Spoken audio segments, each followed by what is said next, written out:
안녕하세요. 오늘 2023년도 경찰 2차 시험 8번 문제를 푸는 날입니다. 형법 파트에 해당이 되고요.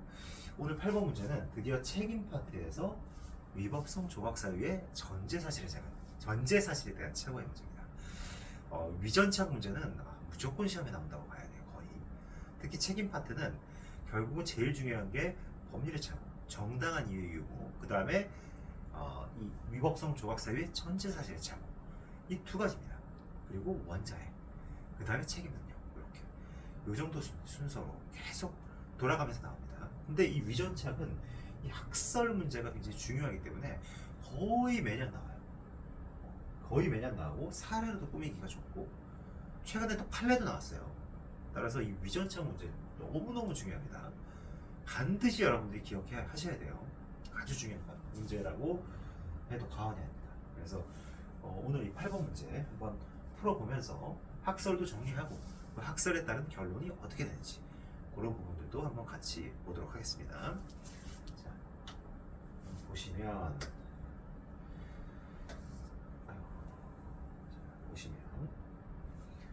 다음 사례와 학설에 관한 설명으로 가장 적절한 것은 이렇게 되어 있어요. 자, 갑이 야간에 자신의 방에 들어오는 룸메이트예요, 룸메이트. 자, 룸메이트를 뭐로 오인한 거예요? 강도. 룸메이트하고 강도는 전혀 다른 거죠.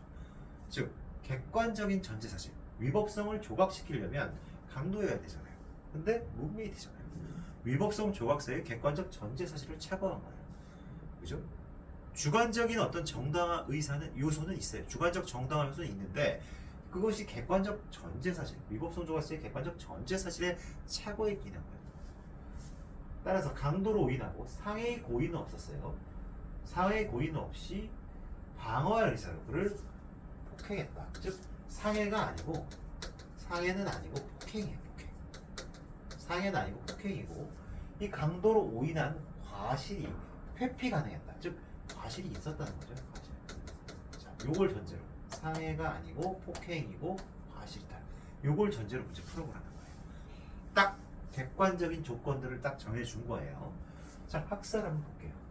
자, 범죄를 불법과 책임의 두 단계로 나누어 위법성 조각사의 요건을 소극적 구성 요건으로 이해하는 이론. 이거 뭐죠? 소극적 구성 요건 표지 이론이잖아요.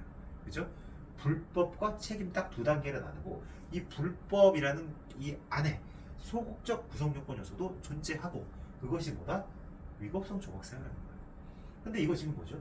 위법성 조각 사유를 인지 못하고 있었잖아요. 위법성 조각 사유의 객관적 전제 사실을 착오하고 있었잖아요. 그렇죠? 완전히 인지하지 못하고 있었던 거예요. 따라서 뭐죠? 불법 고의가 탈락하게 되는 거예요. 즉 위법성 조각 사유가 소극적 구성 요건 요소인데 이걸 전혀 인지하지 못하고 있었잖아요. 그죠? 이런 부분들을 여러분들이 알아야 되는 거예요. 즉 위법성 조각 사유라고 하는 즉 정당방위라고 하는 소극적 구성 요건 요소를 인지하고 있었어요. 아, 이거는 정당방위가 성립할 수 없다라고 생각을 했어야 되는 거죠. 위법성 조각 사유가 소극적 구성 요건 요소입니다. 정당방위 사안은 아니다. 정당방위라는 것은 없다.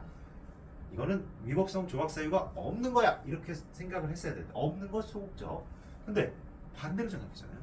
이 위법성 조각 사유 있다고 생각한 거예요. 따라서 불법 고의가 조각된다. 따라서 어떻게 돼요? 결국은 이건 뭐예요? 불법 고의가 조각되니까 과실범위 성립할 텐데 과실 폭행이라는 거 있어요? 없죠. 무죄죠, 무죄. 불가버립니다. 따라서 위 사례는 구성요건도 착오가 되는 거예요. 그렇죠? 다음 4번 위법성 인식을 고의의 요소가 아닌 독자적인 책임 요소로 파악하는 이론으로서 위 사례를 금지착오 문제로 보는 거죠. 즉 위법성 인식은 위법성 인식이라는 구성요건에 해당해서 위법성 책임이 있는데 여기 있다는 거예요. 근데 이 위법성 인식이 결여가 됐어. 그렇다면 결국 금지착오가 되는 거죠. 정당한 이유가 있느냐 없느냐에 따라서 결정이 되는데 여기서 정당한 이유는 뭐죠? 과실 유무죠. 근데 과실 있잖아요. 정당한 이유가 있다고 볼 수 있을까요? 없죠. 그럼 위법성 인식이 얘는 없었다고 보기 어려운 거예요. 따라서 뭐다? 얘는 그냥 폭행죄가 성립할 수 있어요. 그대로 그냥 폭행죄가 성립하는 거죠. 아까 무죄였지만. 그 다음 4번입니다. 위법성 조각사의 전제 사실은 구성요건적 사실과 유사하다고 보는 거예요. 따라서 위 사례는 구성요건 차격 규정을 유추 적용한다. 유추 적용하기 때문에 당연히 보다 과실이 고의가 조각되고 과실 무죄 불가버리는 거예요. 그죠? 그다음 라번입니다. 이게 뭐죠? 법역과 제한적 책임설이죠. 고의의 이중적 지위. 고의는 구성요건적 고의와 책임 고의가 있어. 근데 이거는 뭐죠? 책임 고의가 없는 거예요. 법 배반적인 감정이 없는 거예요. 법 배반적인 심정이 없는 거예요. 그러니까 책임 고의가 탈락이 되는데 문제는 그 효과는 구성요건적 착오를 준용하겠다는 거예요. 따라서 고의의 이중적 지위를 전제로 해요. 위사는 구성요건적 고의는 인정이 돼. 그리고 오히려 책임 고의가 탈락이 돼요. 근데 문제는 뭐냐? 법 효과는 구성요건적 착오와 동일하게 보겠다는 거예요. 따라서 뭐다? 과실폭행이 돼요. 근데 이거 무죄 불가버리는 거죠. 구성요건적 고의가 조각된 것과 같은 효과를 주겠다는 거예요. 책임 고의가 사실 탈락되는데. 따라서 구성요건적 고의는 원래는 있는 거예요.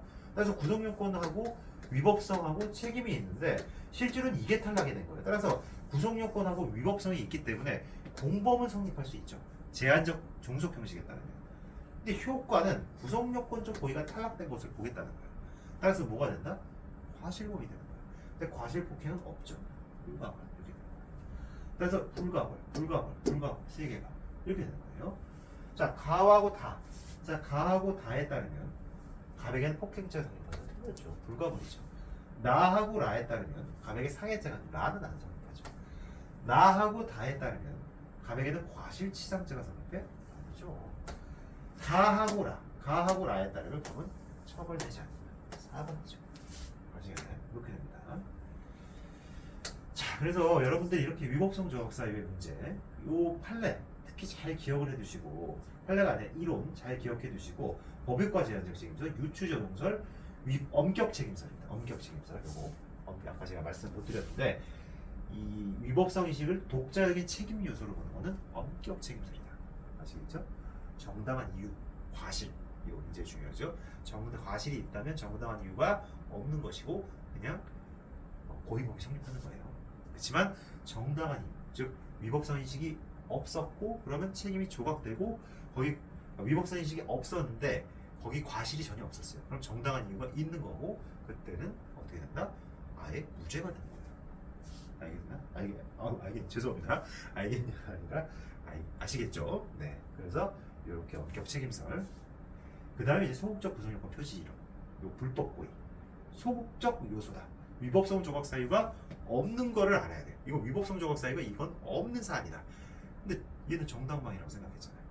위법성 조각 사유의 소극적 구성 요건을 반대로 해석한 거죠. 있다고 만드는 거죠. 그래서 불법 고의가 조각이 되고 따라서 과실 폭행이 됐었고 무죄가 된다 이렇게 되는 거죠. 아시겠죠? 그래서 이 문제 그렇게 어려운 문제는 아니에요. 공범까지 들어가야 진짜 제대로 된 어떤 그 위법성 조각사의 전제 사실의 착오인데 공범까지는 내지 않았어요. 아시겠죠? 여기까지. 공범까지 나오는 문제도 있습니다. 또 그때 가서 한번 풀어보도록 하겠습니다. 오늘 여기까지 하겠습니다. 감사합니다.